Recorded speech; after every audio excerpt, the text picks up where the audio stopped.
Hey everyone, Red here, and with the new release of all the Rift skins, we have to hop into some fun builds, and the first skin on the roster is the new Apostle Plague skin, and it is looking really good, especially the effects on the incense burner. Overall, I think this is definitely one of Plague's better skins, and you know what? I have just the build that can go with this skin. And that build is going to be the most toxic Plague build in Dead by Daylight, so let's go ahead and break it down real quick. First, we have the Thanaphobia. For each injured, dying, or hooked survivor, all survivors will receive a penalty of 2% to repair, sabotage, and totem cleansing speeds. If all 4 survivors are injured, then there will be an additional 12% penalty on top of that. Second, we have Hex Thrill of the Hunt. For each doll and hex home remaining on the map, gain a token, and survivors' cleansing speed and blessing speed is reduced by 12% for each token. Third, we have, of course, Hex Face the Darkness. Injuring a survivor by any means will light a dull totem, activating this hex, and while it's active, all other survivors outside of our terror radius will scream every 25 seconds,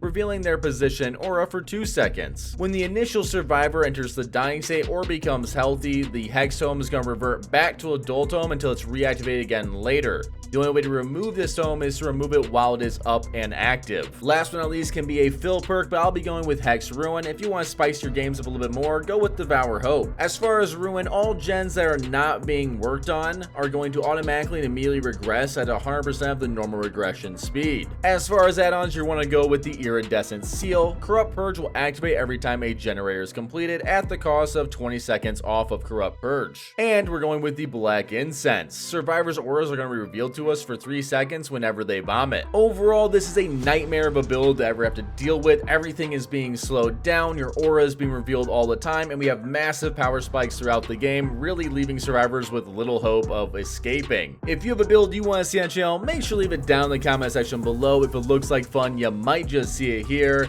Much love. Now let's go ahead and get to the gameplay. Disturbed Ward, let's go. And the skin is looking, well, really good actually. I like a lot of the skins that are coming with the new Rift. This one's looking pretty top notch. And there's even little skulls that come out of our little incense burner, which is pretty nifty. I think it makes the skin a little bit more fun from the killer perspective, which is great.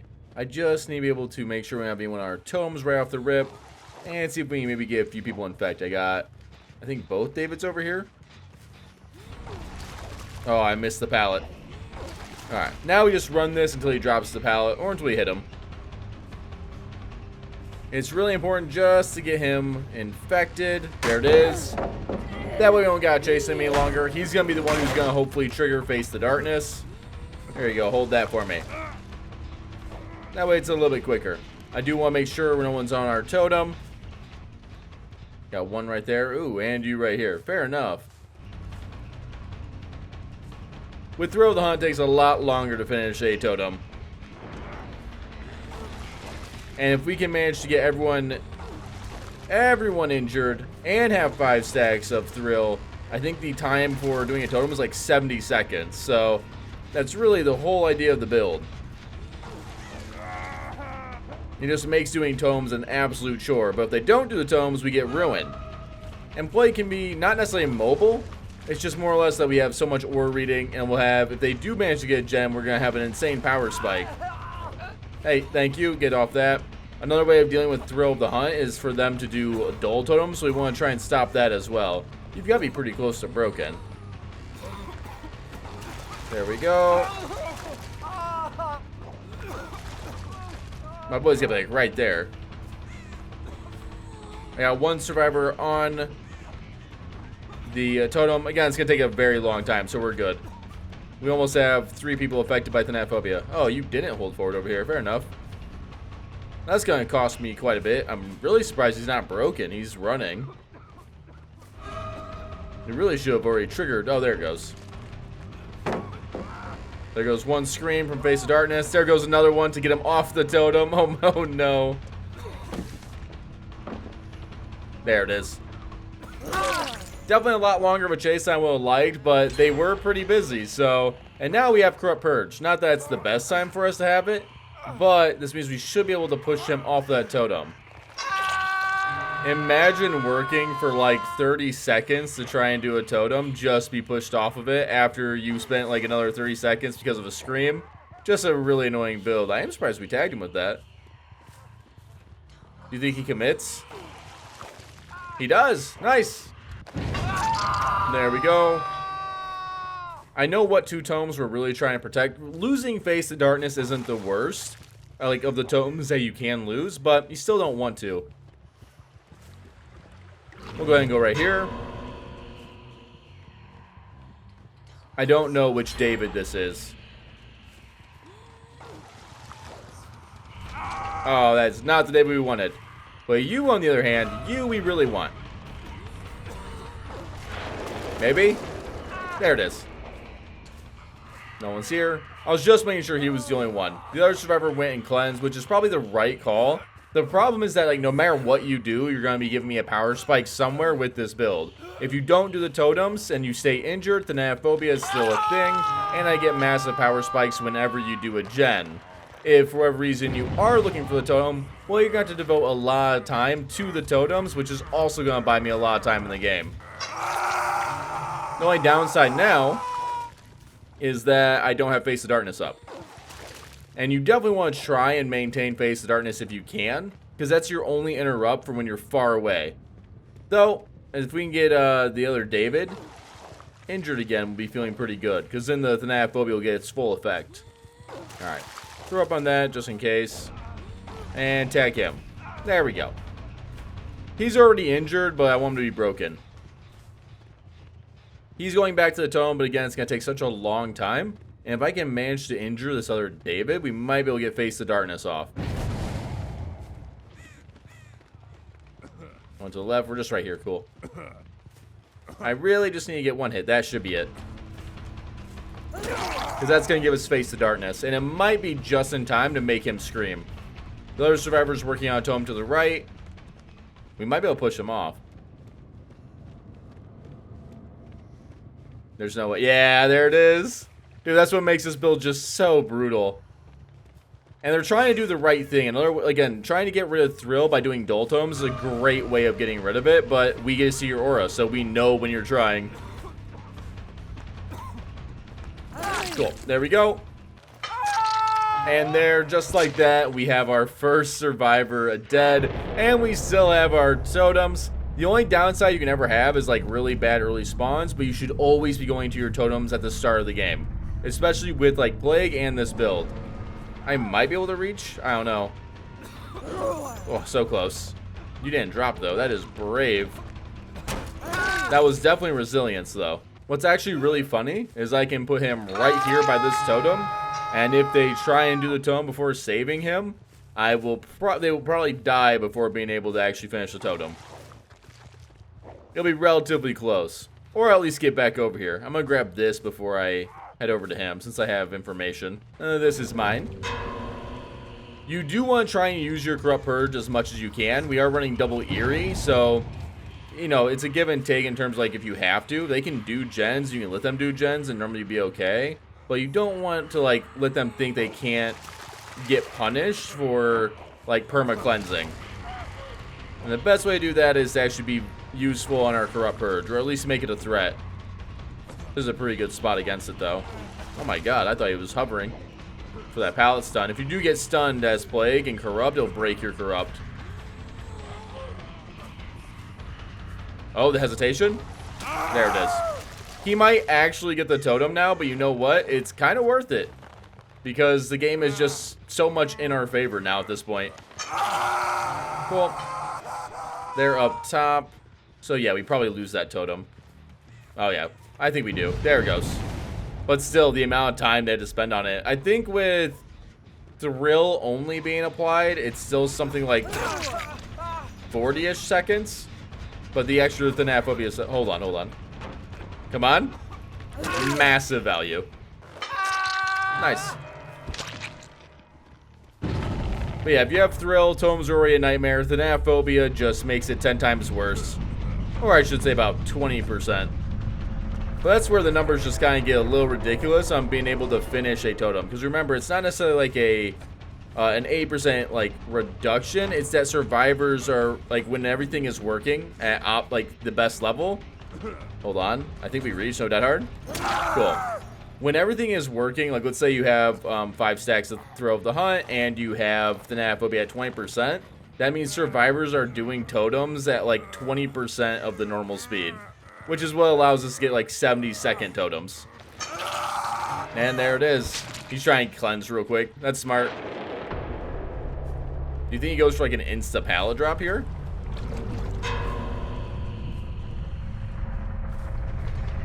I don't think he'll drop it. Yeah. It's risky to do it, but he's gonna try and play this. Will he drop it this time? Ooh. Thought maybe. Nothing. Do I just not respect this time? Yeah, cool. You have dead hard though. There it is. And now it's time to throw up on you. And get a better look at this skin, which I think is looking pretty nice. A lot of the models have a Pinhead-esque looks to them, but I think it looks pretty good and fits Plague. And as you can tell, survivors definitely don't like this build. Honestly, this is like one of the better responses I've got while playing with this build, and it's kind of wholesome, not really like toxic or anything, so it's pretty fun. But let's go ahead and get straight to our next game. Temple of Purgation. Don't mind if I do. It's a little bit smaller of a map, which is pretty good for us. There is some negative. You don't necessarily want like really small maps. Like the game would be not the best for this build. Like the build will still do okay. And we have a no mither gamer, I just noticed. The build will still do okay on like indoor maps, but you'll have your terror radius, so you know, Face of Darkness won't get the most value. I will say though, the amount of DCs I have had today with this build is it's getting up there. It's matching Twins and Skull Merchant. And right now we get to do all of our chores, just throwing up on everything. Who do I have running around here? Ace. I don't know if I want to like invest a lot of time here. Well, I guess we were at this gen. There we go. As long as you see a contagious tag, you know you hit something. Nice. I hit the pallet, so like worst case. Yeah, there we go. Face of Darkness is in play. I think that's Jonah running away. It is. There we go. And we got him sick. I don't have to commit to this. I think I will, though. Like, we have quite a long time right now. 2 stacks of the Nanophobia. I gotta get really close before I can use my purge here. Finding a rock is always really effective against Plague. Not too bad. That's not really going. I'm always looking around to see what else is going on. Like, this person's going to break. Oh, we're on the totem. Nice. He must have been almost complete with that. Downside is we lost Face the Darkness a little early. I think I should have just threw up on, like, Jonah. I should have just left. I think that would have been, like, a much better route. Because you don't really want to lose a totem early. Though then again, this build doesn't really get super punished by losing the totems. It just means that you're, like, costing their early game significantly. And Plague's power spikes are already good enough. Alright, we have a little bit of time now. I was trying to get the fall on him. There we go. Is everyone injured? Everyone's injured. We have 4 tokens of thrill, so it's not going to take 70 seconds, but probably closer to like 55, 60. So I'm hoping I can still get over here and deny them. And all we have to do is just push them off. It doesn't have to be anything perfect. There we go. He's off. Alright, we're good. As long as we could push the ace who knew where our totem was. Oh, we got some pressure down here. Hold on. Oh, I got rid of it. Not the bad thing you want to go, though. Room will take care of that. So we don't really have to worry about it too much. And we should be able to get this hook in. Oh. I didn't think they had found that one. I was only looking for this one. I probably could have protected that. And you went for the save. Wait. Who do we have here? Wait, Ace shouldn't have been able to get that done. Did I mistake it? Was it Dwight on the initial totem? That's a drop. I want to break it from the other side. That way I can just be closer to like Jen's over here.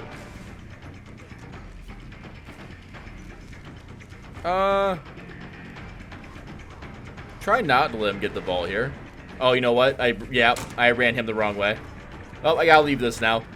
You don't want to run him that way because it gives him straight access to the vault. It's a nice little setup, though, for, like, a Z-wall. Ooh. I can't chase him. We got someone working on the basement gen here. Now, here's the nice part, though, is everyone's still injured, so we're still getting pretty good Thanaphobia value. There it is. Thank you. Downside is Thrill is now also pretty useless, so we're not going to really worry about protecting tomes anymore. If they do Thrill, great. If they don't, great. Oh, look at that. He even did Thrill for us. That's awesome. Try and get around here. Oh, no. My boy got stuck. Oh, even better. Hold on. They have no idea. Again, just because we lose our totems, we're just rewarded in other ways. You guys didn't get a good start to your game. I still have the Thanaphobia at 4, which makes your gens take longer. And every time you do a gen, I'm just going to get a power spike. And if you don't cleanse now, then I'm going to get your aura at all times too. There really isn't like a win-all scenario. The best thing, I guess, from them right now would be like maybe perma-cleansing.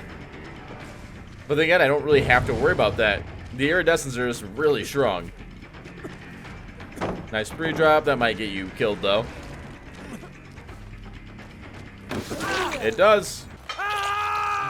Cool. One survivor down. And so, like, this is what I mean. Like, they were able to kind of, like, beat the build in terms of, like, getting rid of the totems.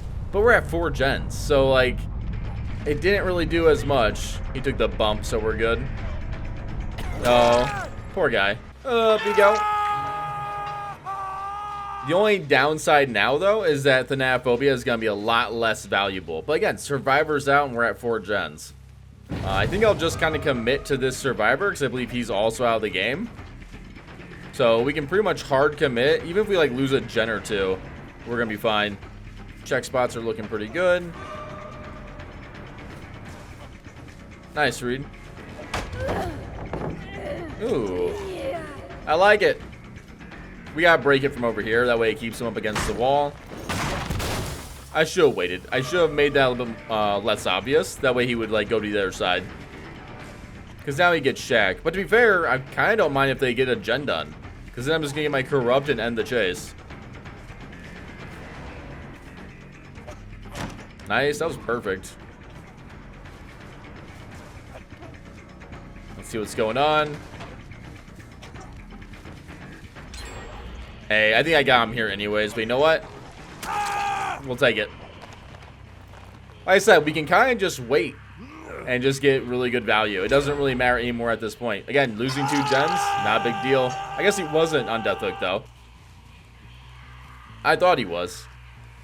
But now I have 2 survivors. Yep, there goes 1. I have 2 survivors who are 6, so now I have aura reading, and I have my corrupt purge from doing the gens. There we go. Oh, there's the last survivor. I think we just wrap it up here unless he has Unbreakable. Like, no matter what you do, you have, like, some impossible challenge against this build and a lot of snowballs that you kind of have to live through. Check spotting. A little bit easier of a check spot. Oh. Nice. That was good movement. Got you on that one, though. To be honest, we kind of got to give these guys a little bit of credit just for staying in the game. Again, I've had a lot of DCs and a lot of levers with this build, and I kind of understand it. Definitely try out the build in your games. Let me know how it goes down in the comment section below. Much love, everyone, and until next time, I am Red, and I am signing off.